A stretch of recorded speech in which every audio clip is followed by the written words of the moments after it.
Pour moi, quand j'entendais dépression, je me disais « Ah, il est fou », parce que je ne l'avais pas vécu peut-être, et je l'assume totalement. J'étais totalement dans une dépression, sans même le savoir. J'ai même pas pu mettre les mots à ce moment-là, et ça, personne ne le savait.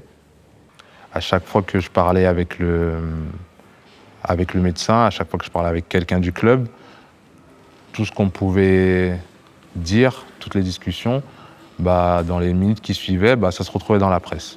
Et on me faisait comprendre que j'étais un poids pour ce club-là, parce que je veux pas me faire opérer. J'ai décidé de faire autrement. Vu que mon image a été un peu, on va dire, tachée, que le club pensait que je devais peut-être partir, au final, de sortir de chez soi et les gens te regardent d'une manière comme si tu avais été malhonnête, comme si tu leur avais volé leur argent, tu leur avais volé telle chose. Et ma santé mentale a été tellement touchée par ce que les autres pouvaient dire. Je suis rentré dans une solitude où même des amis, je pouvais même pas inviter des amis chez moi. J'avais ce besoin-là d'être seul. Je pouvais pas me permettre de sortir parce que je savais que j'allais croiser des gens. Je pouvais même pas avoir l'envie de répondre à certains messages pendant des mois et des mois. Donc je suis rentré dans une solitude qui, pour moi, m'a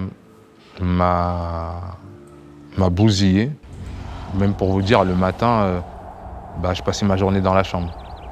Je sortais pas de mon lit, à part pour aller aux entraînements, mais dès que je rentrais, je restais dans mon lit toute la journée. J'avais plus de vie sociale, ni mes amis qui essayaient de me parler parce qu'ils me connaissaient, ils savaient que je suis pas quelqu'un qui parle beaucoup, mais ils disaient « Ah là, ça va pas ». Mais même ça, pendant des mois et des mois, je voulais pas les voir. Et je restais chez moi, je faisais pas grand-chose. Mon lit, c'était mon meilleur ami. Il y avait rien de plus. La solitude, c'est quelque chose de très fort et qui peut vraiment tuer une personne, la solitude. De pas parler, ça peut tuer une personne. De pas parler, de pas prendre le temps de parler aux gens, ça peut tuer aussi, ça peut tuer. Et moi, c'est ce qui m'est arrivé pendant des mois et des mois. Pour moi, j'étais là sans être là.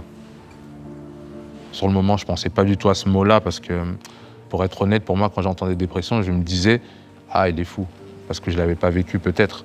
Et je l'assume totalement.